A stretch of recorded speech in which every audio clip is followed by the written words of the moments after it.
नमस्कार सभी साथियों को स्वागत करता हूं सभी का इस YouTube चैनल पर जिसका नाम है स्टडी विद PN लोधा।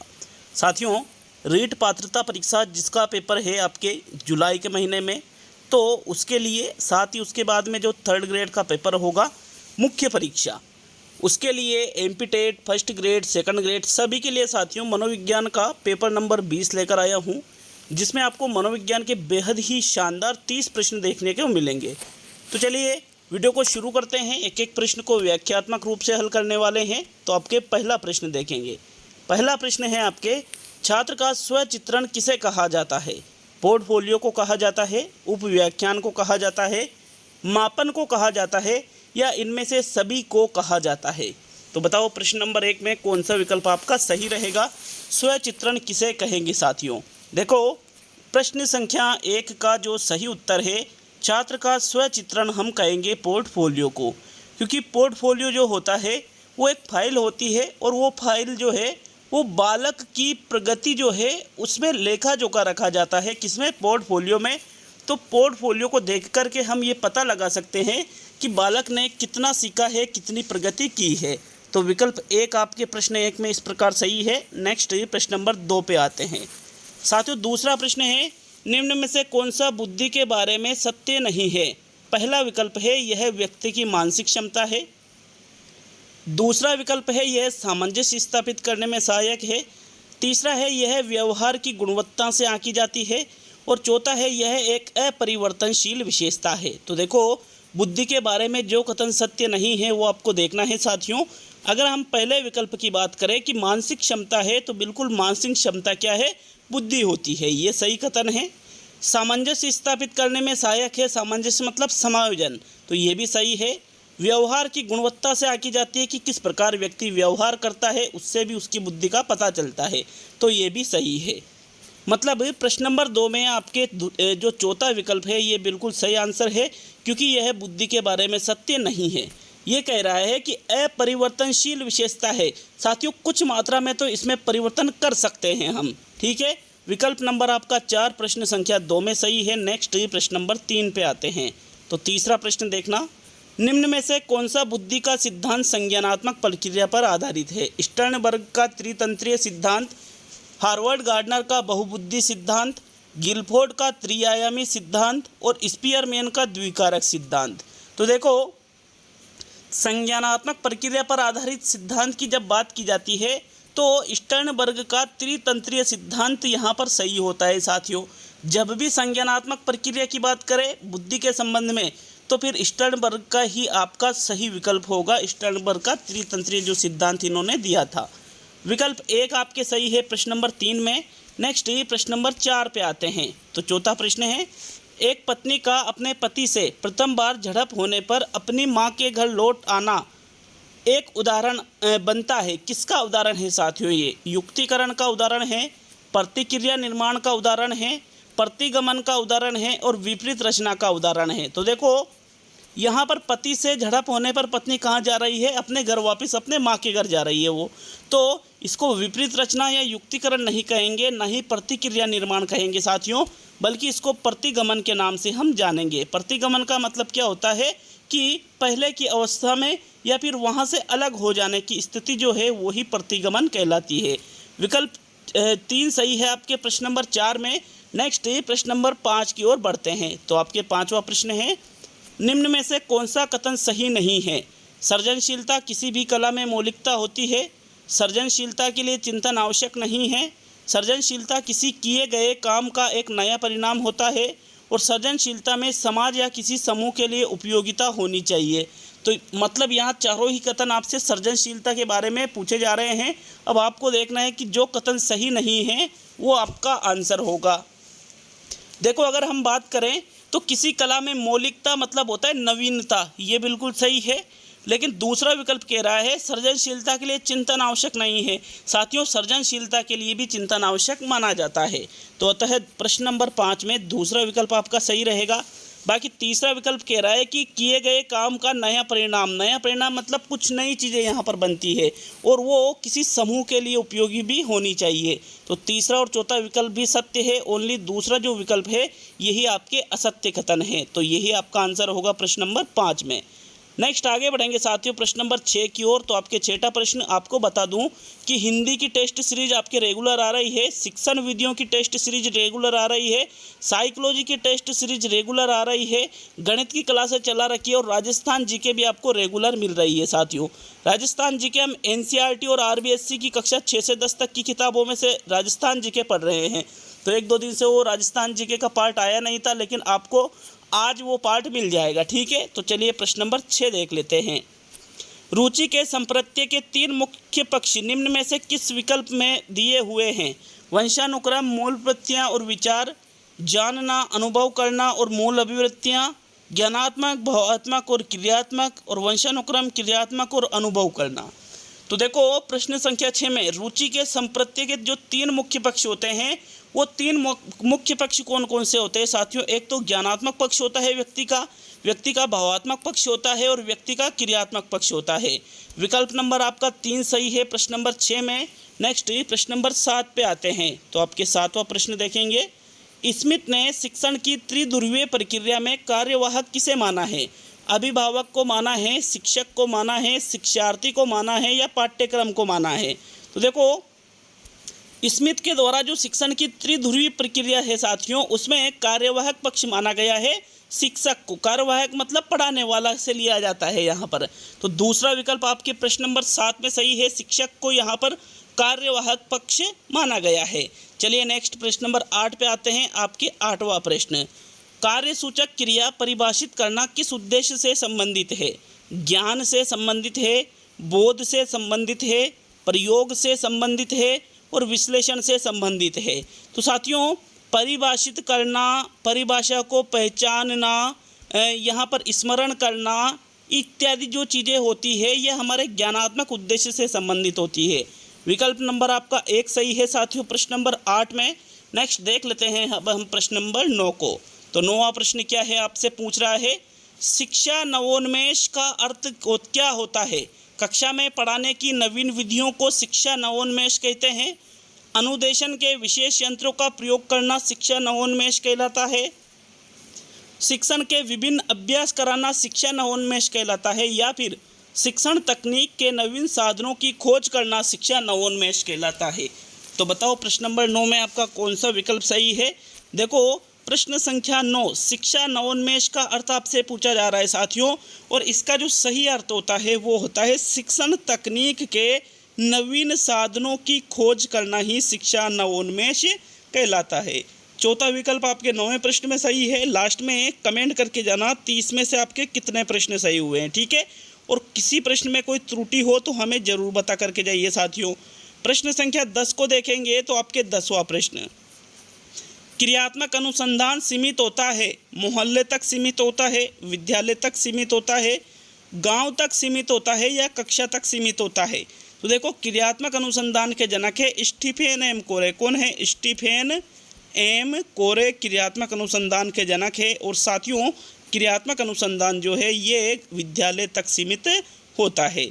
दूसरा विकल्प आपके 10वें प्रश्न में सही है। नेक्स्ट बढ़ेंगे प्रश्न नंबर 11 पर। तो आपके प्रश्न नंबर 11 है साथियों, ये देखिए प्रश्न नंबर 11 को, किसने उपलब्धि परीक्षाओं को मानकीकृत व अमानकीकृत या शिक्षक निर्मित परीक्षण में वर्गीकृत किया है? डगलस व हॉलैंड ने, मॉरिसन व सिम्पसन ने, बर्नन व बर्ट ने, और इनमें से कोई भी नहीं। तो यहाँ पर हम इनमें से कोई भी नहीं वाले विकल्प को तो हटा देते हैं। यहाँ पे प्रश्न पूछ रहा है आपसे कि उपलब्धि परीक्षाओं को मानकीकृत और अमानकीकृत परीक्षाओं में जिसके द्वारा वर्गीकृत किया गया है वो है साथियों डगलस व हॉलैंड के द्वारा। जो उपलब्धि परीक्षण है उनको 2 भागों में बांटा गया है, एक तो मानकीकृत परीक्षण और एक अमानकीकृत परीक्षण। मानकीकृत परीक्षण को आप प्रमाणीकृत भी बोल सकते हो और अमानकीकृत को अप्रमाणीकृत भी बोल सकते हो। ज़्यादा विश्वसनीय मानकीकृत होते हैं साथियों। विकल्प 1 आपके प्रश्न 11 में सही है। नेक्स्ट प्रश्न नंबर 12 की ओर बढ़ते हैं। तो आपके 12वां प्रश्न देखिएगा, निम्न में से उपलब्धि परीक्षण निर्माण प्रक्रिया का हिस्सा नहीं है, कौन सा नहीं है?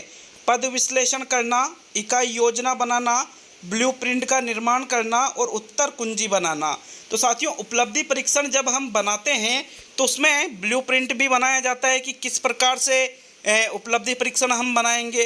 पद विश्लेषण भी किया जाता है, उत्तर कुंजी भी बनाई जाती है, लेकिन उसमें इकाई योजना का निर्माण नहीं किया जाता है, क्योंकि उपलब्धि परीक्षण अलग है, इकाई योजना अलग है। एक इकाई में साथियों दैनिक पाठ्य योजनाओं को लिया जाता है।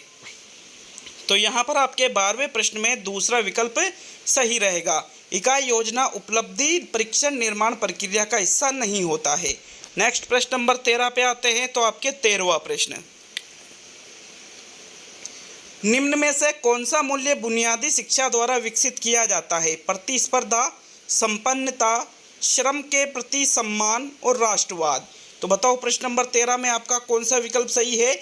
बुनियादी शिक्षा की अगर हम बात करें तो बुनियादी शिक्षा किसके द्वारा दी गई थी? महात्मा गांधी के द्वारा बुनियादी शिक्षा दी गई थी साथियों। और यहाँ पर मूल्य विकसित करने की बात की जा रही है, तो श्रम के प्रति सम्मान यहाँ पर बुनियादी शिक्षा द्वारा विकसित किया जाता है। श्रम के प्रति सम्मान मतलब अपने कार्य के प्रति।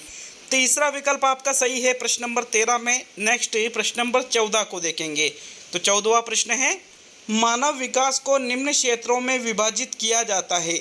विकल्पों को देखिएगा, शारीरिक, संज्ञानात्मक, संवेगात्मक और सामाजिक। पहला विकल्प है ये। दूसरा है संवेगात्मक, संज्ञानात्मक, आध्यात्मिक और शारीरिक।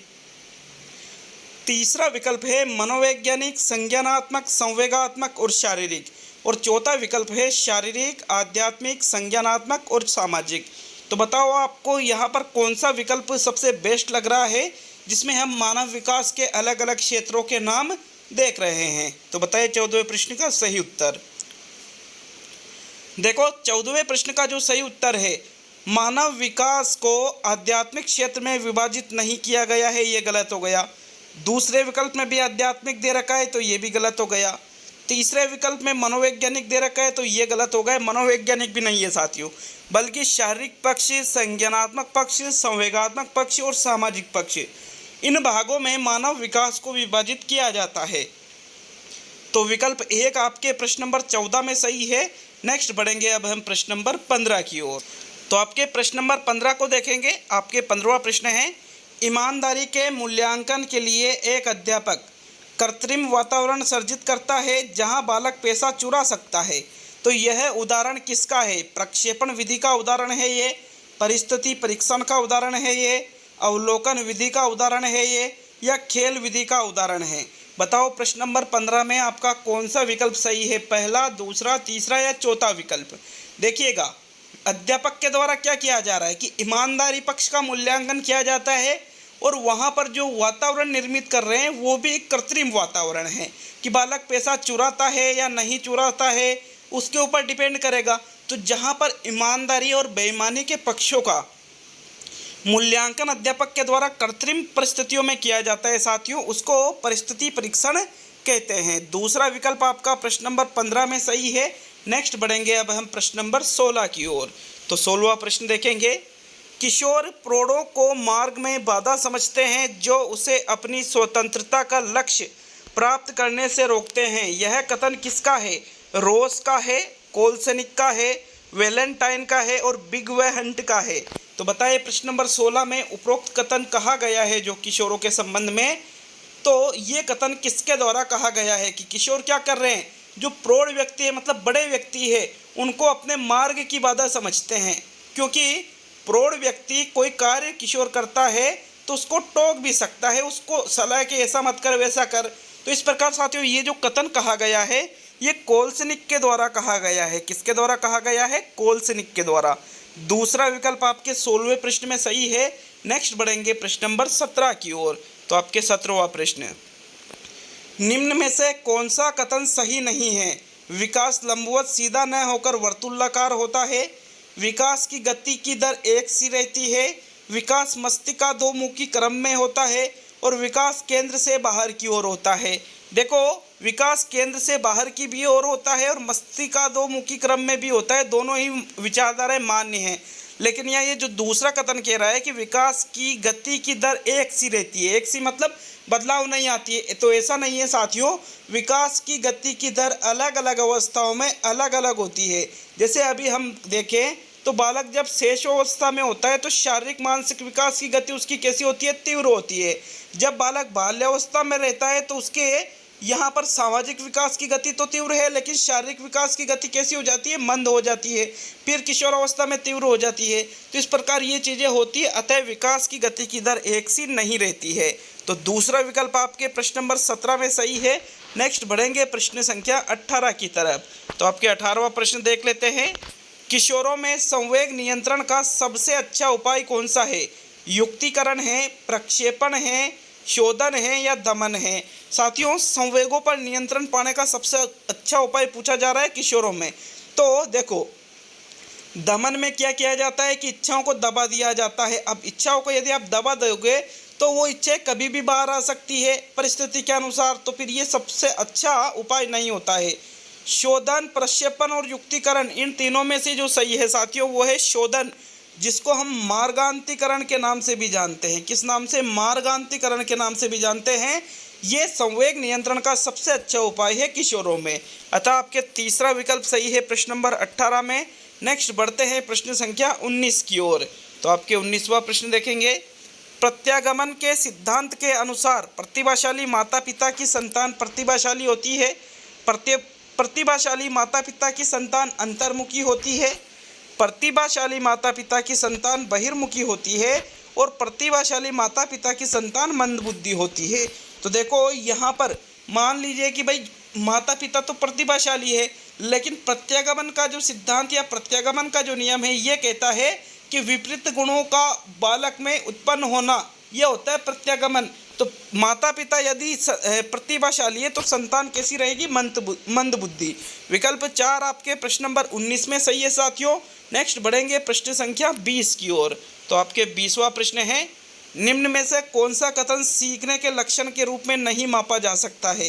तो पहला विकल्प, सीखना कुछ ऐसी चीज है जो अनुभवों के परिणाम स्वरूप घटित होता है।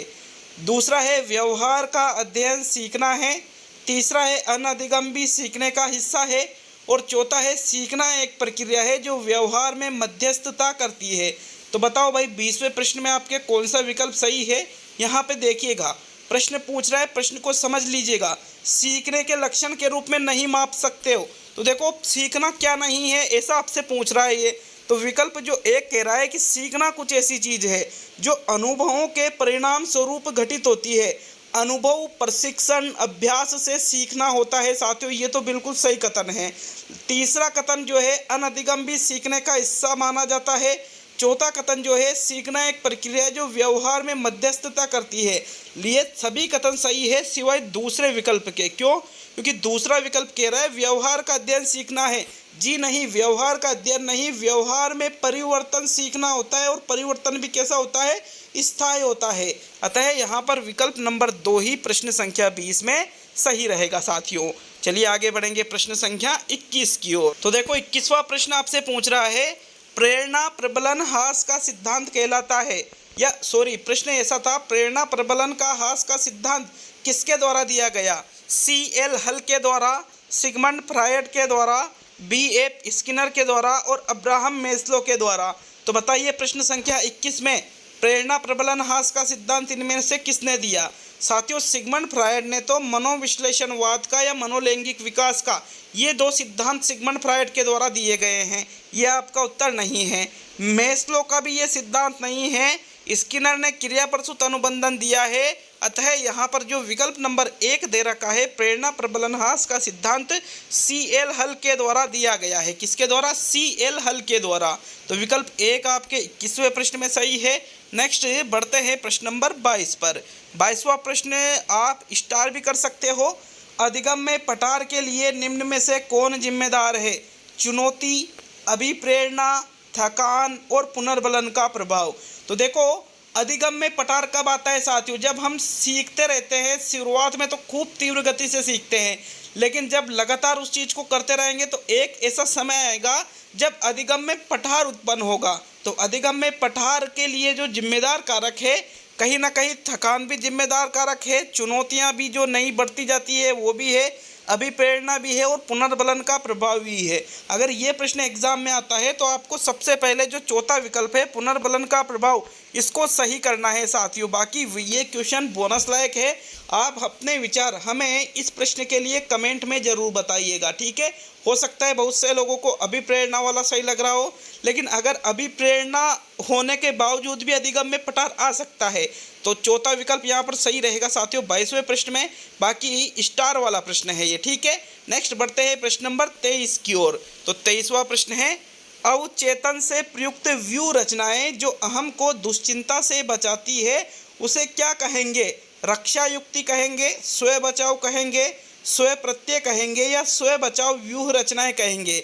साथियों, अवचेतन से प्रयुक्त व्यू रचनाएं जो अहम को किससे बचा रही है? दुश्चिंता से। अवचेतन मतलब अचेतन से लिया जाता है। किससे लिया जाता है?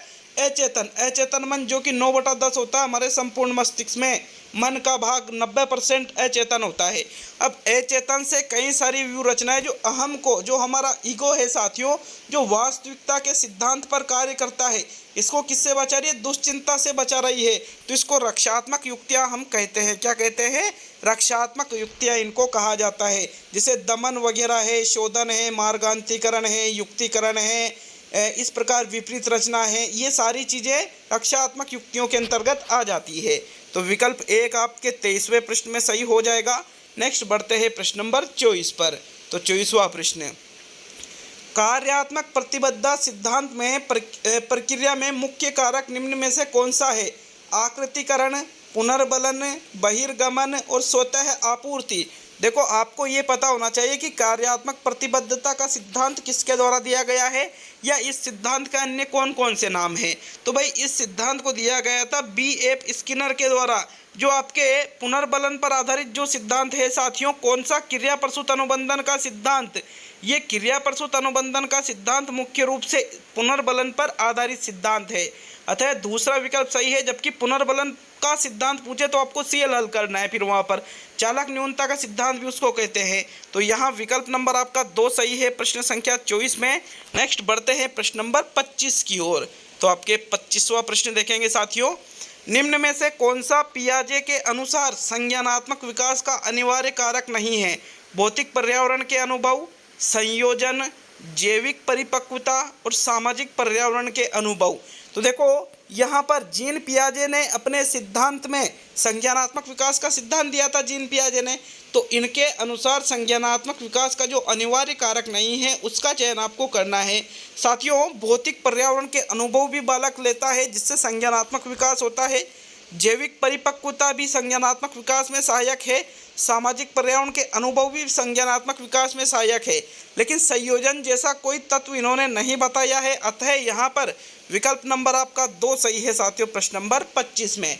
नेक्स्ट बढ़ते हैं प्रश्न नंबर 26 की ओर। लेकिन वीडियो पूरा देख करके जाइएगा और वीडियो को एक लाइक और एक शेयर जरूर करिएगा साथियों। चैनल पर नए हैं तो चैनल को सब्सक्राइब करके बेल आइकन ऑन कर लेना, इससे आपको हर वीडियो का नोटिफिकेशन तुरंत मिल जाएगा।